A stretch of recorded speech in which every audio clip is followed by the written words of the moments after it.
A lot of people say that you can't improve at LSAT reading comprehension. The good news is that they are wrong. LSAT reading comprehension just feels impossible because everyone is using the wrong mental approach. You were probably taught in college, in high school, or even in your LSAT prep course that reading comp is about reading carefully, understanding everything, and memorizing the details. So you try to be thorough. You slow down and you try to absorb every single sentence. And ironically, that is exactly what makes reading comprehension fall apart because the LSAT is not testing whether you understand everything, it's testing whether you understand what matters. And so, what I want to share with you today is what you should be paying attention to, what you can safely ignore, and why the questions feel so confusing right now. And once that clicks, reading comp becomes calmer, more predictable, and boring in the best way possible. So, if reading comp has always felt like the section where you just hope for the best, I want you to be willing to change your approach. Because the problem isn't that you can't do reading comp, it's that no one ever showed you how the LSAT actually wants you to think while you read. The single most important thing you've got to understand about LSAT reading comp is that this is not a reading test. The LSAT is not testing whether you read fast.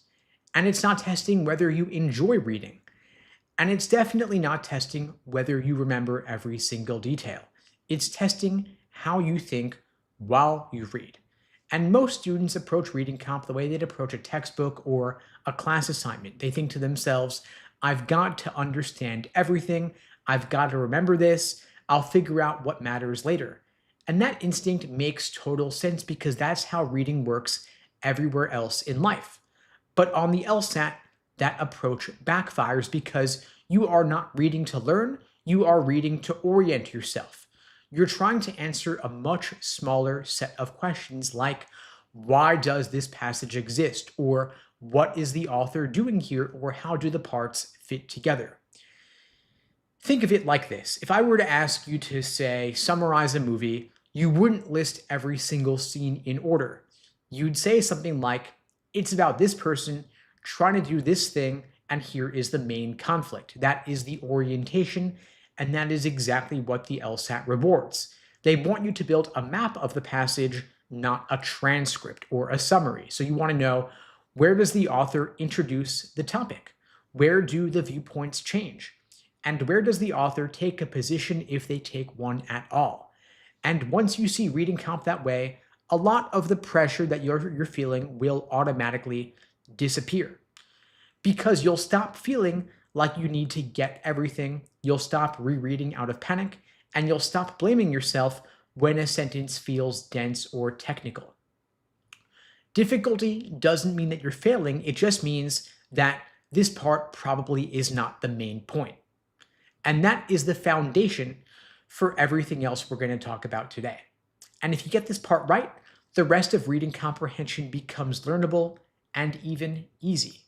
If you don't, though, it's going to feel slippery no matter how many passages you do. And so I want you to remember that reading comp is not about reading better. It's about thinking more strategically as you read. And once you internalize that, reading comp stops being mysterious. Now, the people who write the LSAT reading comp passages are not just throwing information at you. Every single passage exists for a reason. Someone is doing something in that passage. They're making a claim, they're explaining an idea, they're comparing two viewpoints, or they are criticizing an existing position. That is it. No matter how weird the topic sounds in reading comp, whether it's 19th century art or legal history, biology, economics, the passage always fits into one of those buckets. And here is why that matters. It's because the LSAT's not testing whether you understand the topic. It's testing whether you can follow what the author is doing with the topic. So instead of asking yourself, do I understand this sentence? I want you to start asking a better question, which is, why did the author include this? That question changes everything. That way, when a new theory appears, you can ask yourself, is this the author's view or is it someone else's? And when a study or example shows up, you can ask, what is this example supporting or illustrating? And when the passage shifts in tone, you ask, did the author just take a side?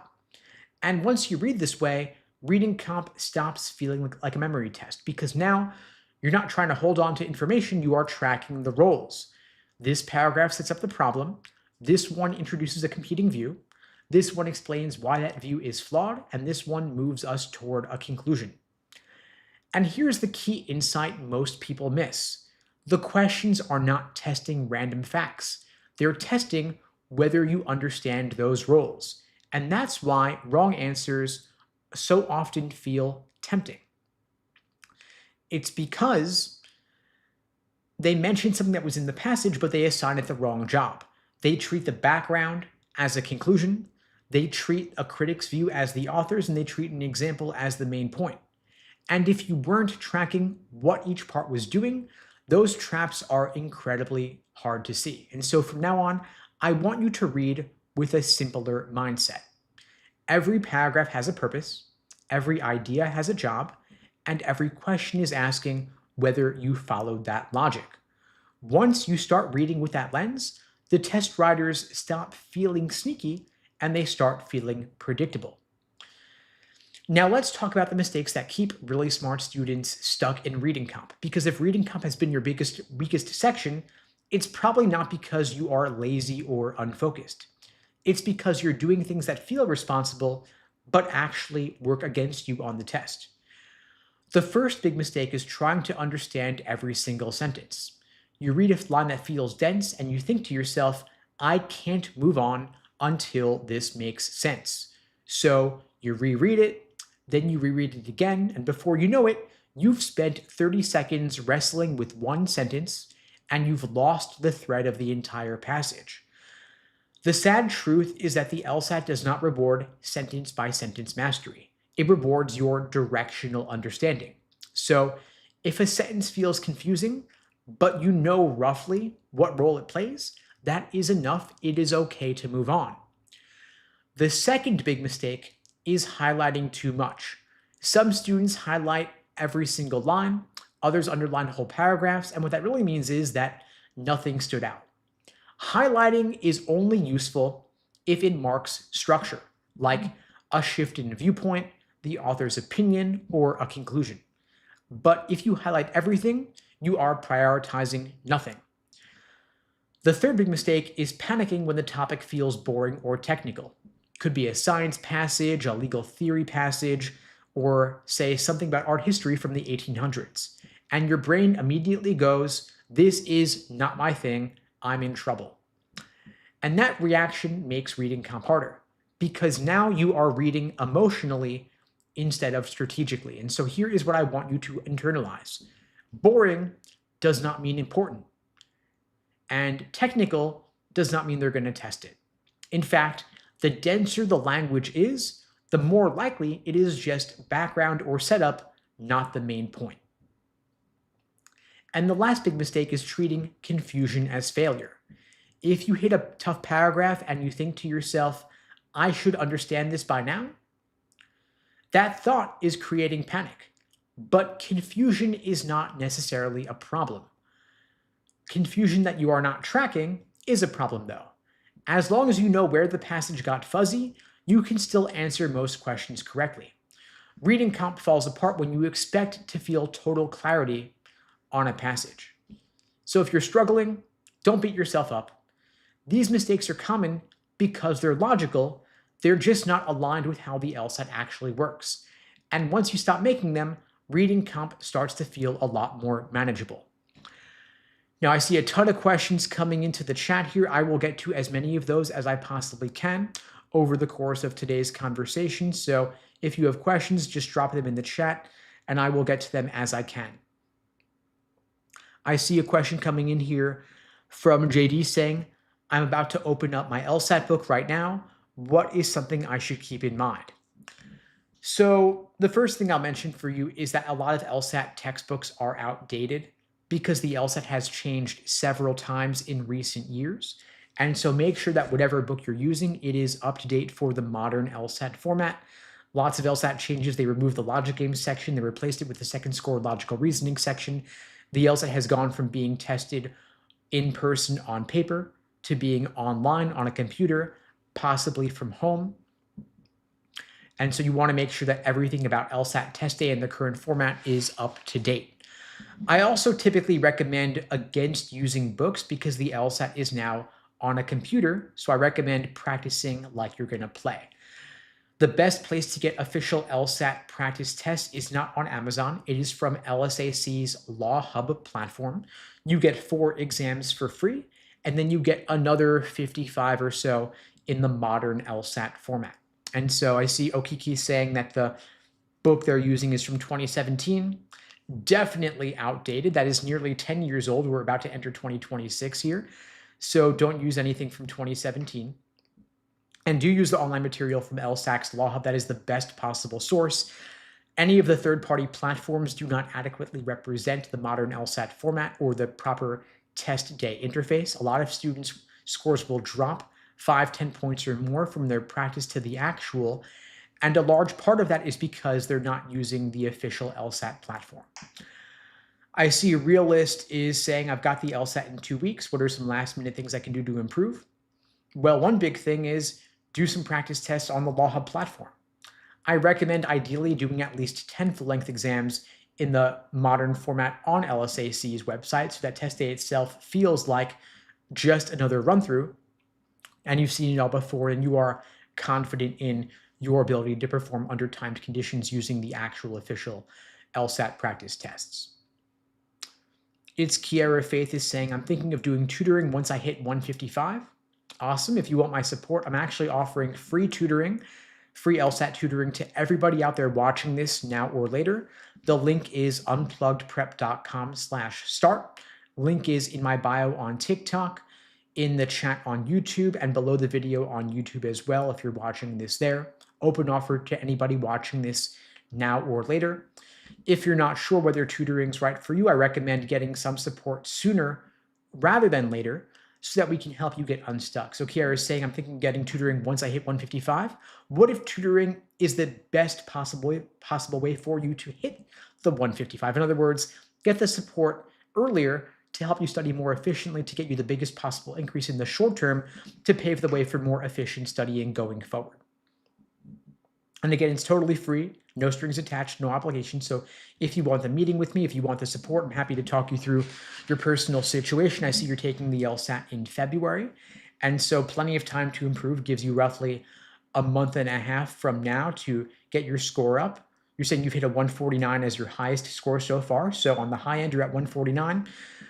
To get 6 points or more, very doable. If you want, of course, your goal is 160 plus, I'm guessing, then of course you want more support or more guidance, more efficiency. And so happy to help you craft your plan of attack.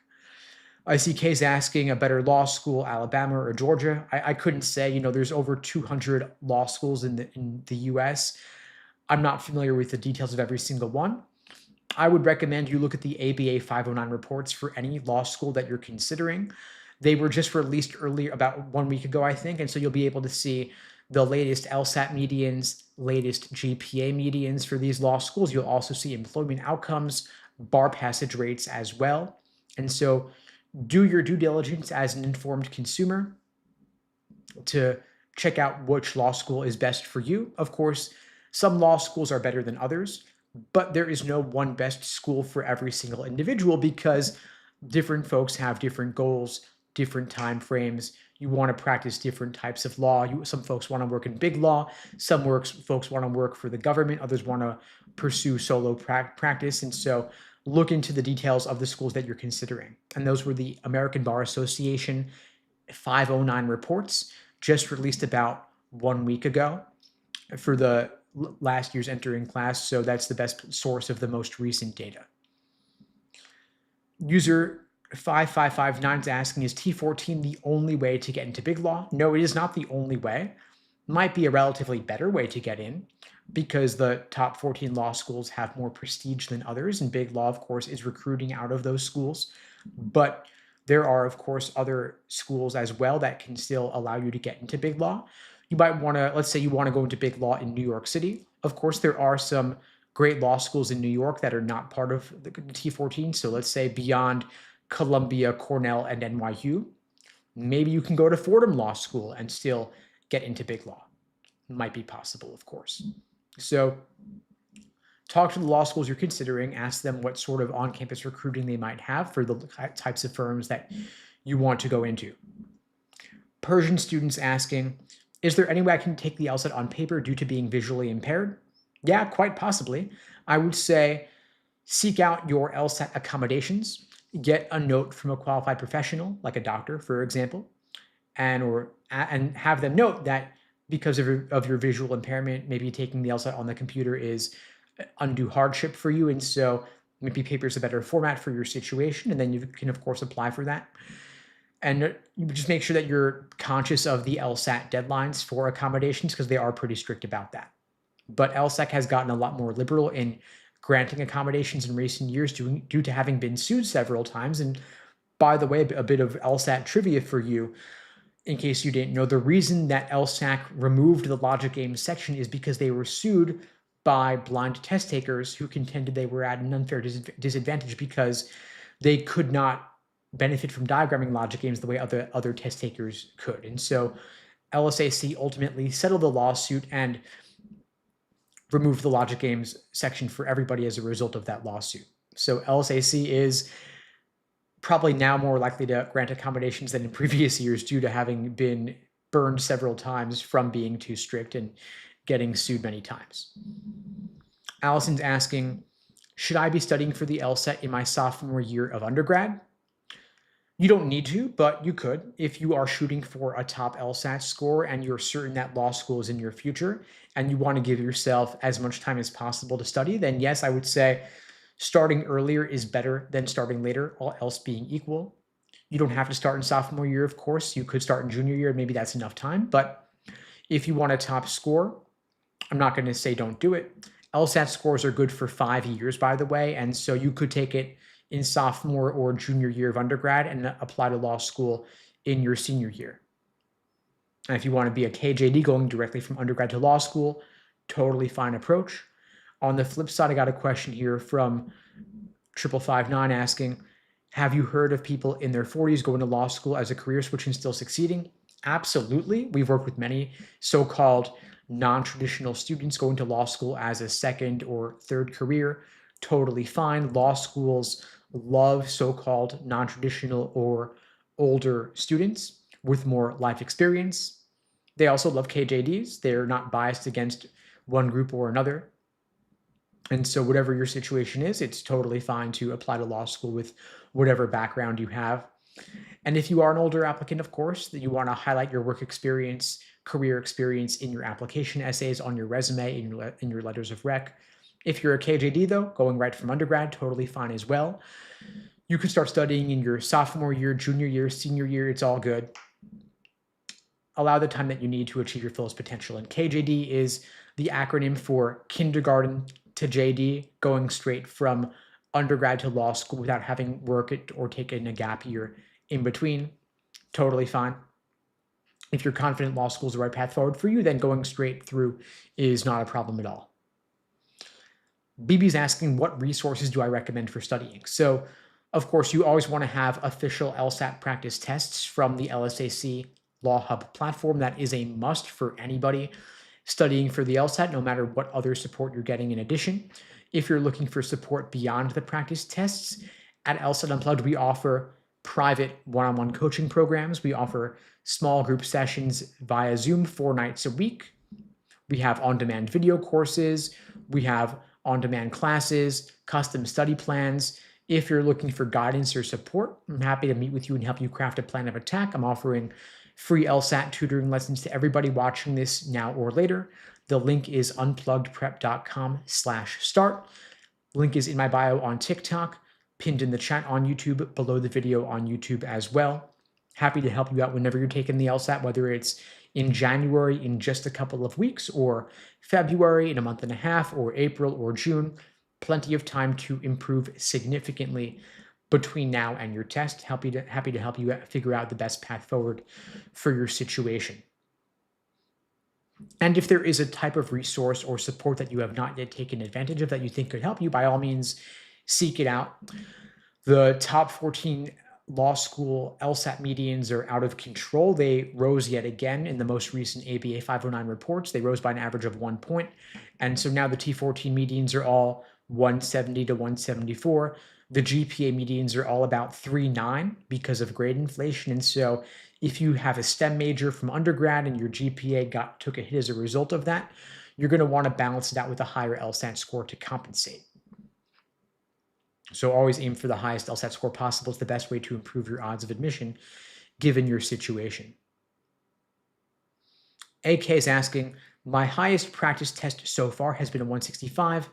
Any advice for breaking into the 170s at this point? So my first question is, well, when are you taking the LSAT? How much time do you have? Because the answer for how you should study is going to be different whether you're taking it in just a couple of weeks in January or you're taking it in 5-6 months in June.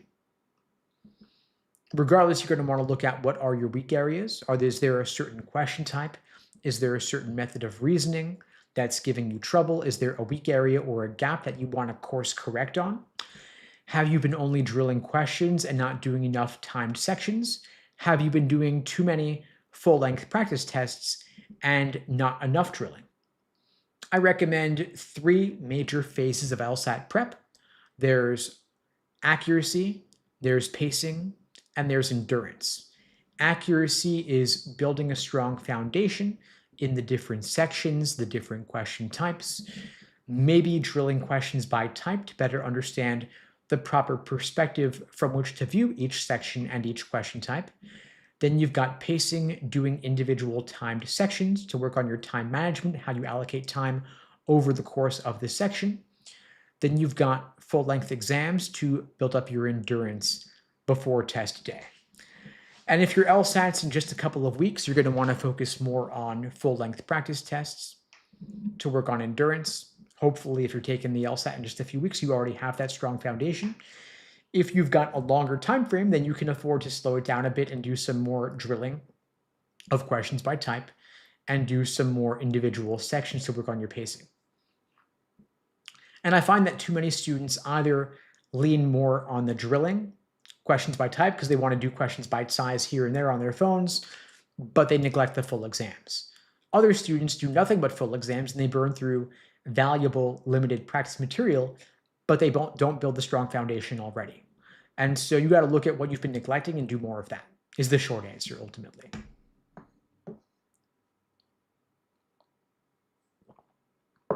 And a lot of students try not to knock out the LSAT in just a month or two, but it really takes ideally at least 3 to 4 months you want to allow to reach your fullest potential. So don't try to knock it out too soon. The LSAT is the biggest factor in the law school admissions process. And so you want to give it the time that it deserves. You don't want to rush it. You don't want to neglect it. And if you are a so-called splitter with a lower GPA, you want to balance it with a higher LSAT. So Moa is saying that they've got a 3.43 GPA, which is below the medians for a lot of tier 1 schools.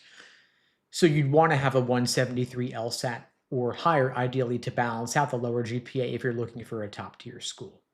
The lower the GPA, the higher the LSAT score that you want to have. And so give it the time that it needs to raise your score even higher if you need to. And of course, logical reasoning is now 2/3 of the LSAT after the removal of the logic game section.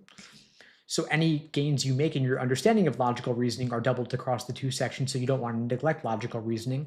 At the same time, a lot of folks say that you can't improve at reading comp, so they don't give it any attention, but reading comp is, of course, still 1/3 of the test, and so it's worth giving it plenty of time as well. And a lot of folks say you can't improve at reading comprehension, but of course they are wrong. They could not be more wrong. There is plenty of potential to improve your performance on reading comprehension, and so I'm going to share a bit about what top scorers are doing differently in reading comp to get those top scores. And the top scorers are not super readers, they're not skimming faster, and they're not understanding more details than you are. What they do have is a different mental posture when they read. They are reading with intention. From the very first paragraph, top scorers ask themselves a simple question. They ask, why is the author telling me this? Not, do I understand every word? Not, will this be tested in the questions. They're just asking, why is this here? What is the role of this statement? And so when a passage introduces a theory, they don't immediately accept it as truth. They ask, is this the author's view or is it someone else's? When a competing position shows up, they notice the contrast. When the tone shifts, even slightly, they pause and they think, okay, something just changed. And that awareness is everything. High scorers are constantly tracking who believes what. What does the author believe? What do the critics believe, the researchers, the historical view? And they're not memorizing details about those views, they just know where each one appears in the passage. And here's a key difference that most students miss. Top scorers are comfortable not fully understanding something. If a paragraph gets technical, they don't slow down. They just think to themselves, all right, this is probably background or support, and they keep moving forward because they trust that if a detail matters, the question will bring them back to it. And that changes how the entire section feels because instead of reading defensively, they read strategically. They are just trying to stay oriented. And that's why reading comp feels easier for them. Not because it's actually easier, but because they are controlling their read. And once you adopt that same mindset, your reading comp score increases pretty quickly. Now, I want to walk you through what should actually be going on in your head while you read an LSAT passage in real time. When you start the first paragraph, you are not trying to master it. You are asking one question. What is this about, and why does it exist? That is it. You want the topic, and you want the purpose. If the passage opens with background or history, that's totally fine. You just note this is the setup. Then, as you move into the next paragraph, you stay alert for shifts. If there's a new theory, a competing view, a problem with the existing explanation, anytime something changes, you give it more attention. When the passage introduces a viewpoint, you quietly label it in your head, this is the traditional view, or this is what some critics argue, or this seems to be where the author is learning. You don't need fancy language, you just need clarity. When examples or studies appear, you resist the urge to slow down. You ask, what is this example doing? Is it supporting a claim? Is it illustrating a problem? Is it showing a limitation? Once you know the role, you move on. And if something feels confusing, and it will, you do not stop. You think to yourself, okay, that paragraph was dense. I know roughly where it sits. And then you keep going. Because the last thing you want is to get disoriented. As long as you know the layout of the passage, you are in control. And by the time you finish the passage, you should be able to say in simple terms, this passage is about X, or the author's goal is Y, or these viewpoints show up here, and that is enough. Now let's talk about the questions in reading comp because that's where most students are feeling the most anxiety. A lot of folks feel the hard part is the reading, but the hard part is trusting that you read well enough because once you're oriented, the questions themselves are actually very predictable. The LSAT test writers are not creative, they are actually pretty lazy. They keep reusing the same kinds of questions over and over, like what's the main point? Why did the author write this? And how do the paragraphs relate? If you tracked the structure of the passage and the purpose, these questions should feel familiar. Other questions might send you back to the passage for a detail or an example or a claim that somebody made. And the key thing to remember is that you do not need to know where everything is. You just got to know roughly where to look. And then, of course, you have the inference questions that require a bit more reading between the lines. But there is still always support in the text to answer any particular question.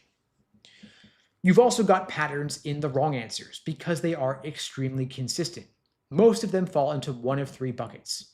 You've got answers that are too extreme, answers that mix up viewpoints, or they answer a different question than the one that was asked. And you just got to check whether the answer is supported by the passage. And you're not guessing here, you are verifying, you're fact-finding, you're hunting for support in the passage for any particular answer choice. Now let's talk about timing, because this is where reading comp really messes with people. Most students think their timing problem comes from reading too slowly, but that is almost never the real issue. The real problem is hesitation when you second guess yourself, you reread out of fear, and you argue with the choices longer than you need to. And that can eat up all your time because stronger timing in reading comp doesn't come from moving faster, it comes from moving cleaner, from staying oriented. If you can resist panicking, you're not going to have the urge to reread everything. And when you know the structure of the passage, you know where to go for the details. Now, here's something I want you to hear clearly. You do not get extra points for fighting with a question. You don't need to earn every single answer through pain and suffering. Sometimes the smartest move is to just choose something, flag it, and move on. And if a question's taking you too long, that means you're getting stuck between two answers that are both feeling kind of imperfect, and you just got to pick one that fits the passage better and keep going, because the LSAT is strictly timed. But you also don't want to rush, because if you rush too early, if you don't understand the main point of the passage and just speed through the questions, that will create bigger problems later, because you will misread the structure and you'll lose time fixing mistakes on the back end. So you want to read calmly up front to save yourself time later and keep a steady pace. Now, there's also the review process. Most students review reading comp by checking what they got wrong, maybe reading an explanation, then moving on. And that might feel productive, but it doesn't fix the underlying problem. Because mistakes in reading comp are not about missing facts, they're about misreading the structure. And so when you review a reading comp question, I don't want you asking, why is this answer wrong? The better question is, why is the right answer better based on the text of the passage? In other words, what did the right answer do that the others did not? Did it respect the author's attitude? Did it stay in the scope of the passage? Did it correctly identify the main viewpoint? And then you want to trace your mistake backward. You want to ask yourself, did I misread the author's main point? Did I confuse who believed what? Did I treat an example like it was the main point? And those patterns repeat. And once you see your personal reading comp patterns, you will improve. You also don't want to use explanations as a crutch. They can be useful, of course, but only after you've tried to justify the correct answer from the passage itself. You want to look at how you read and retrain your process.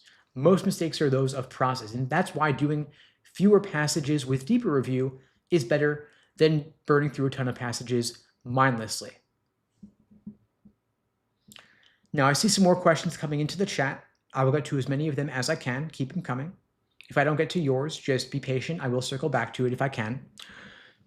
Ma is asking, does the school rank really matter if I want to go into the academic side of law?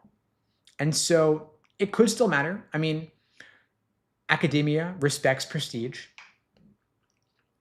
So if you want to work as a professor, if you want to work as a clerk, then school rank could matter quite a bit, actually. You also want to balance rank with scholarship money as well, right? Because if you're going to grad school, if you're going to law school, and you're going beyond a JD to get an LLM, for example, then you're taking a very long journey and you don't want to take on massive debt. So I might recommend that you save some money on tuition by going to a lower ranked school with more scholarship money. Relatedly, BB's asking, I heard a judge say the law school you attend doesn't matter once you're in the field. What are your thoughts on that? Depends on what you want to do. If you want to work in a smaller law firm, you want to open up your own practice, then maybe the prestige of the law school you went to doesn't matter a lot. But some big law firms, for example, of course, do care about the prestige of the school. They're using it as a proxy of sorts, and they're not recruiting on campus at every law school, just some that are maybe higher ranked. So it depends on the details, of course, what exactly you want to do with your degree. In some cases, it'll matter. In some cases, it will not matter. It depends. And yes, of course, folks, feel free to ask admissions questions as well, not just LSAT. Anything LSAT or admissions is fair game. Felipe is asking, do previously published articles, academic articles, count during the law school admissions process? Of course, you could certainly share those on your resume, but the law school admissions process is primarily numbers driven. LSAT score number one biggest factor GPA second, everything else a distant third. And so if you have the articles, of course, include them on your resume. Maybe talk about them in your application essays if it feels applicable. But the biggest thing you can do to maximize your chances is to get the highest possible LSAT score and the highest GPA. And of course, your GPA is probably pretty fixed at this point. LSAT is the bigger way at this later stage, assuming that you're applying in the next year or so. LSAT's going to be a bigger way to maximize your admissions. Marcus is asking, in your knowledge, how are the law hours in Big Law compared to iBanking? I think they both have pretty brutal hours. I can't speak to the details as I haven't personally worked in Big Law or iBanking. I would talk to attorneys working in those fields and ask them directly. I'd expect in Big Law, you're going to work pretty long hours. And so it's not the best place for work-life balance. If you just want to make a lot of money or you really feel passionately that Big Law is for you, then of course, go that route, make some money, retire early maybe. But if you want work-life balance, probably a smaller firm or another route might be a better fit. It's Kiara is asking, what's your best tip for the personal statement? I would say choose one story and go deep on it. Don't laundry list your resume. Also, go through many drafts. So don't just write it one and done. Go through revision after revision after revision. Ask a lot of people for feedback. Different people will see different things that jump out to help you improve your essay. The best writing takes time. It's not done in just a day or a week. You want to write a draft, put it away for a week, circle back, have a fresher perspective, revise, edit, get feedback from others, revise again. But yeah, go deep on one thing. A lot of students make the mistake of just telling their entire life story in 500 words. Not a good move. Better to go for depth over breadth. Jean's asking, what do you think about going over the personal statement limit, like the word count? Don't do it. Follow the rules, right? I mean, it's going to jump out at them if they're reading hundreds of essays that do respect the limit and one or two that don't respect the limit. They're going to see this one feels a bit longer, and they want you to follow the rules. I mean, what would make you think that your story is so special and so unique that you're the only one to whom the rules do not apply and you have the freedom to go beyond the limit? You don't. Like any other applicant, you got to follow the rules. So do them the respect of giving it the time, the attention, and the work to meet the word count limit. Cut relentlessly. In other words, as part of the process of revising and revising and revising, cut out a little word here, a little word there. And so let's say you write a rough, I recommend as part of the writing process, write a draft that is roughly 3 times the length of what the final draft should be. And so if a school is asking for 500 words, your rough draft should be 1,500 words for the first version, and then you're cutting it down little by little by little to get down to 500. And Jean is following up here saying, schools have said they don't mind going over a little bit. Maybe some schools have said that, but admissions officers are each unique individuals. And so maybe some folks don't care, but some will care. And if you're 2 words over, will it matter? Probably not. But then my thought is, if you're only 2 words over, can't you find a way to just cut it down by 2 or 3 words? Take 10 minutes. I'd think that you'd be able to find a way to cut out 2 or 3 words here or there. It could be as simple as cutting out a prepositional phrase or replacing an and with a semicolon or something. There's ways to shave it out here or there. And if you're more than 2 words over, if you're 50 words over, you've still got a lot of work to do. So cut out maybe an entire sentence here or there. But take the time. There's no reason that you should be over the limit.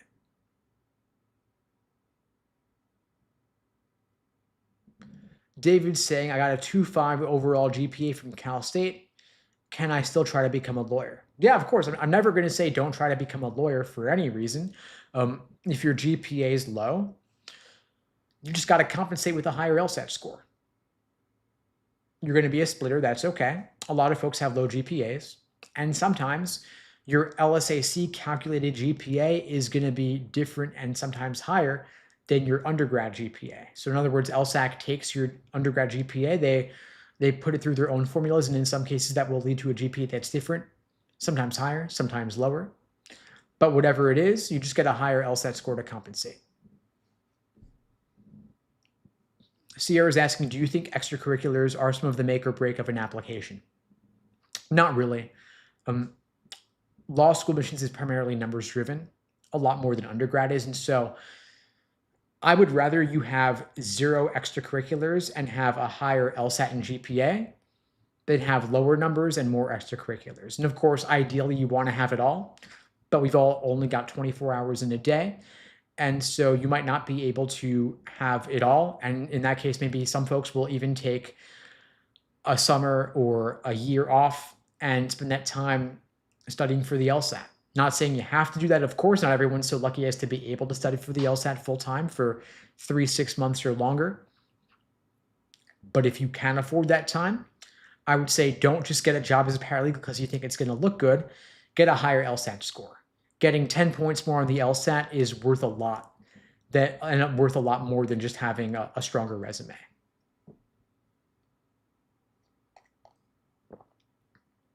Jean's asking, what are your thoughts about writing down notes for reading comp? But I tend to not even go back to the notes. Yeah, so if you're writing notes and not looking at them later, then what's the point of having written them in the first place?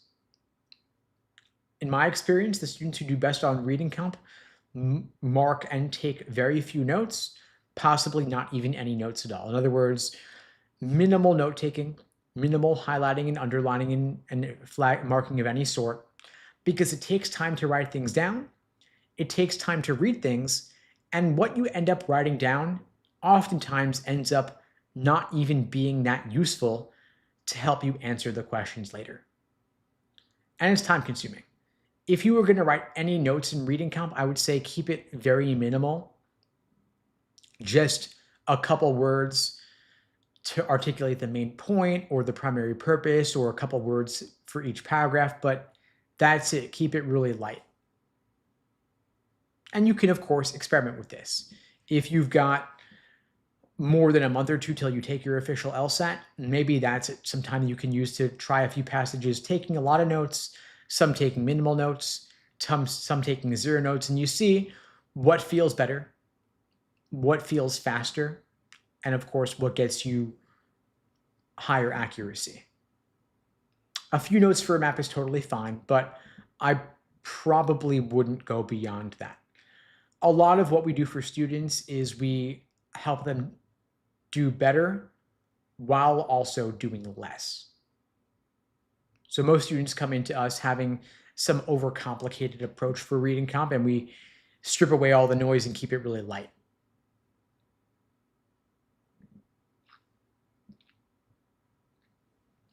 Seven Blues asking, is a 377 GPA with 2 bachelors with an LSAT of 170 good? So good, bad, great, it's all relative, right? Relative, is it good relative to what you're hoping to achieve? So is a 6-minute mile good when you're running? I mean, it's not good in the Olympics. It's good for the average person though. So a 377 GPA is a great GPA. I don't want to take anything away from that. It is a little bit below the GPA medians for the top 14 law schools. According to the most recently released ABA 509 data, the stats on all the different law schools in the country, the top 14 law schools like Harvard, Yale, Stanford, Columbia, Cornell, NYU, and so on, they all have GPA medians of 3.9 or so. So a 377 GPA is below the medians for those schools. Their LSAT medians are all 170 to 174. So your LSAT of 170 is also below those medians. Now, not everybody has to go to a T14 law school, of course. And if you're just looking to go to top 50, your numbers are probably above median for a lot of those schools. If you want Harvard, you're a bit below, but for most other schools, you are above the numbers. And so it's good relative to most law schools that you might want to shoot for, although not for the tippy top. If you want top 14 law schools, then I'd say maybe you want to retake the 170, aim for a higher score. You might not need to, though. Just saying, I self-studied for 4 months, got a 161 using your tips. So thank you. Awesome. Really glad to hear that the material has been helpful for you. Glad you reached your goal. Awesome. And law schools, by the way, are only using your LSAC calculated GPA, not the undergrad GPA. And so you want to forward your transcripts over to LSAC, and then they will calculate that in their formulas for what law schools will actually look at. Alitha is asking, how do you feel about online law schools, ones that are fully online and ABA accredited? Is there a disadvantage to going to law school online? I'm non-traditional. So I think online law school is awesome. I wish that more law schools offered fully online programs. I think they have a lot of benefits in terms of not having to relocate. If you cannot relocate due to family obligations, for example, if you want to go to law school part-time while working locally, it's a great move. In terms of disadvantages, I would say maybe there's less networking availability. You're not going to connect as well socially with the folks you're in law school with because you're not hanging out with them in person. But aside from that, I think it has a lot to be said in its favor. You also might not develop as good relationships with professors, but you got to weigh the pros and cons, right? If you cannot relocate and you want the convenience of doing it remotely, I think it's awesome. If the social element's really important to you to connect better with professors and your classmates, then I'd say in person is better. Just scanning through here for more questions coming in.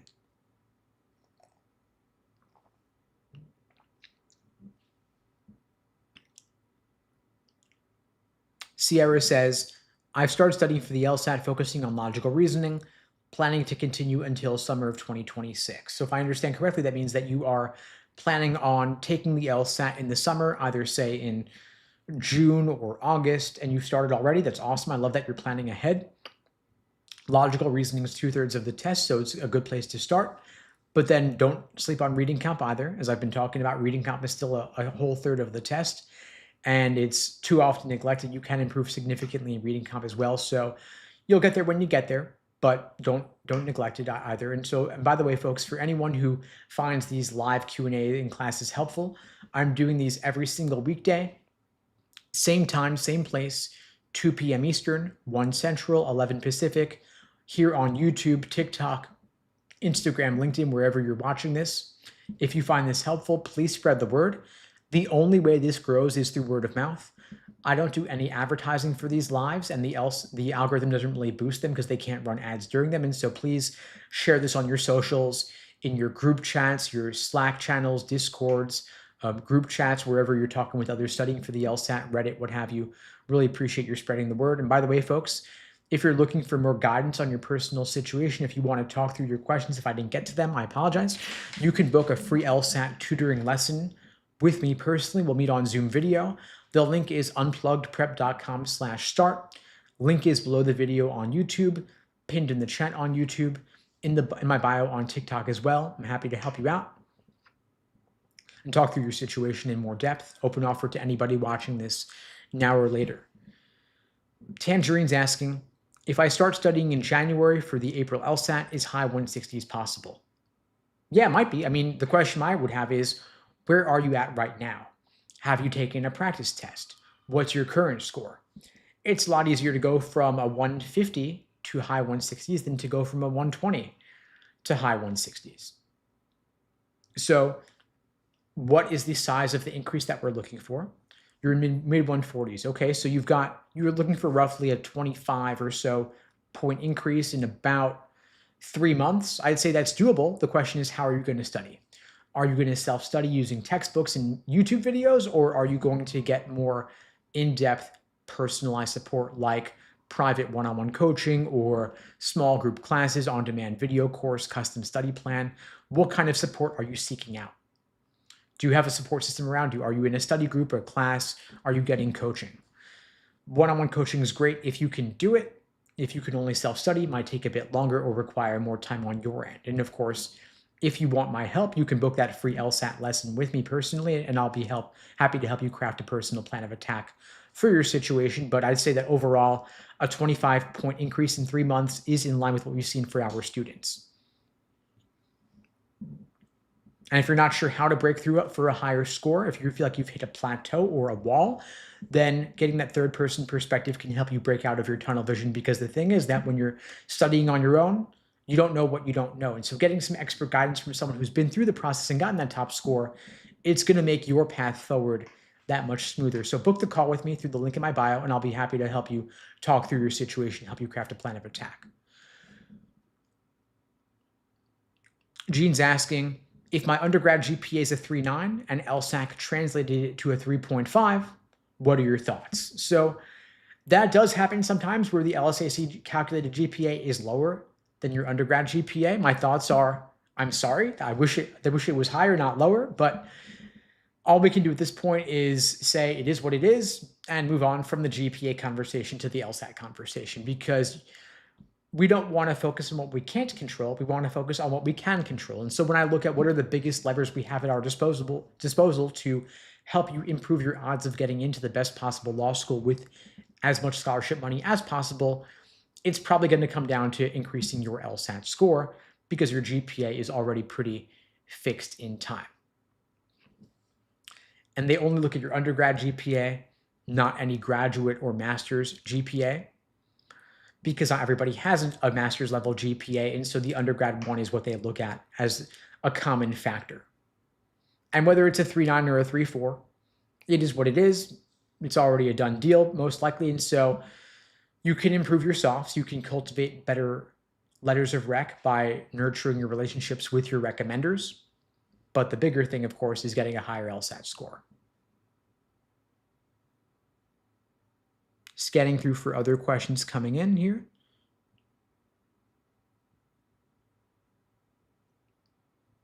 Got a question from Tim asking, am I a lawyer? No, I'm not a lawyer. I was considering becoming a lawyer, of course, because no one does the LSAT for fun, right? But I got sidetracked teaching the LSAT, and here I am 20 years later still doing this, and I love it. And I think to myself, maybe I would go to law school one day and become a lawyer, but for now, I love what I do. I love teaching the LSAT, and I couldn't do this and also practice law at the same time. So I'm sticking with the LSAT for now, and I get to live vicariously through all of you following your LSAT and law school careers.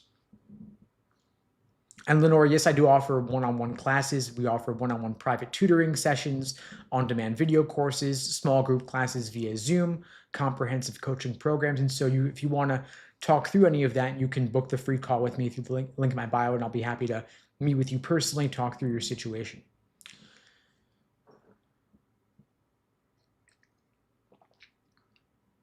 Kiera is asking, do I think the February LSAT's too late? No, it's not too late for this cycle. You still can take the LSAT in February and apply to law school, to start law school roughly 6 months later. You'll see a lot of outdated information out there saying it's too late, but that's really an artifact of 10, 20 years ago. The cycle has shifted later and later over time because of all the recent changes in the LSAT and admissions world.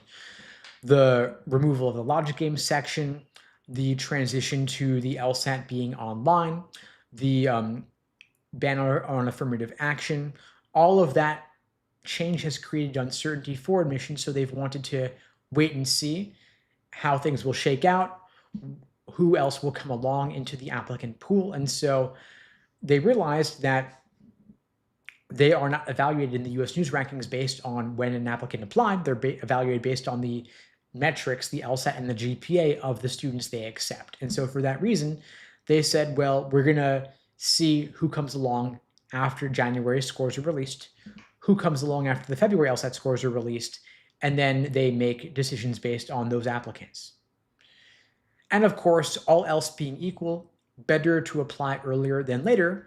But the thing is that all else is not equal, because if you can benefit by giving yourself more time to study for the LSAT and get a higher score, it's well worth applying a month or two later with a higher LSAT than earlier with a lower LSAT. And so if you think you can do better on the LSAT by giving yourself another month or two by taking it in January or February, I'd say by all means go for it. Now there is a limit though, of course. April is probably too late. June is probably too late. There are exceptions depending on the school, but for the most part, if you're taking the LSAT in April or June, better to apply early next cycle instead. David's asking, why is there an increase in law school admissions? Meaning, why are there more applicants? So yeah, I mean, the number of applicants has increased a lot in the past few years. It's up, applicant numbers are roughly up 50% over the past 2 years.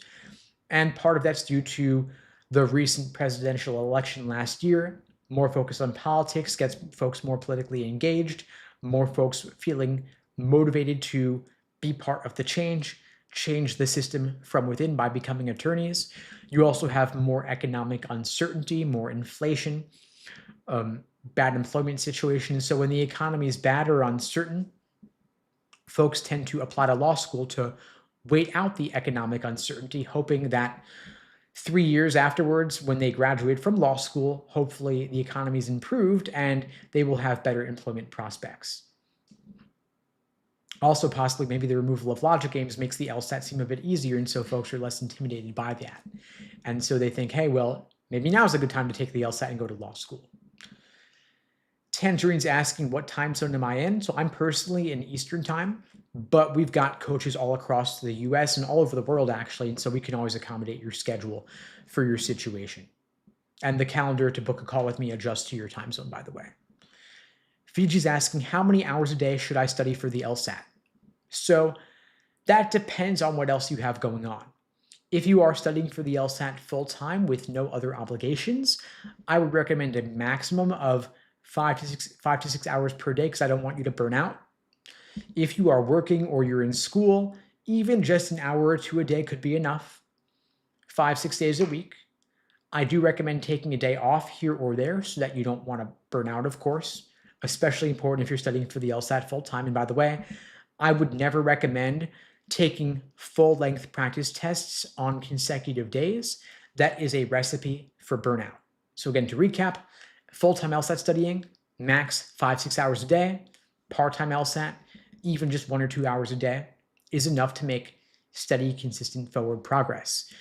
You also want to consider, when is your LSAT test date? If you're taking it in 6 months or a year, then of course you can get away with fewer hours per day and per week. If your LSAT is on a shorter time frame, you're taking it in just a month or two, you want to gun it a little bit harder and spend a bit more time per day and per week. If your LSAT's in a year, of course, you might want to do private tutoring every other week, maybe once a week, for steady momentum and consistency.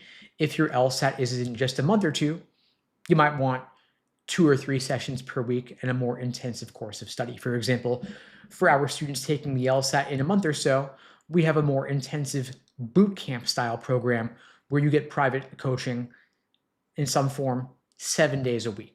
Literally every single day you could have private one-on-one coaching. That could be a combination of one-on-one sessions and small group sessions as well, to get a variety of perspectives and get different people's takes on things.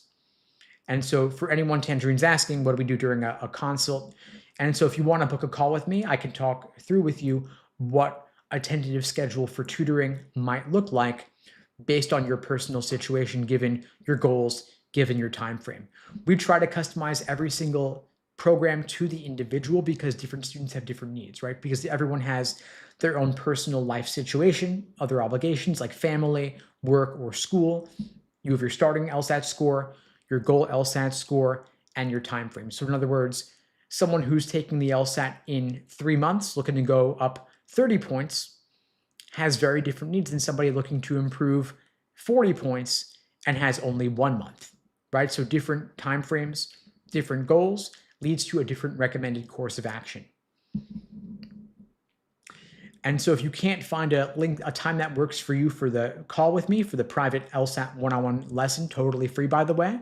Again, the link is unpluggedprep.com/start. Link is below the video on YouTube, pinned in the chat on YouTube, in my bio on TikTok as well.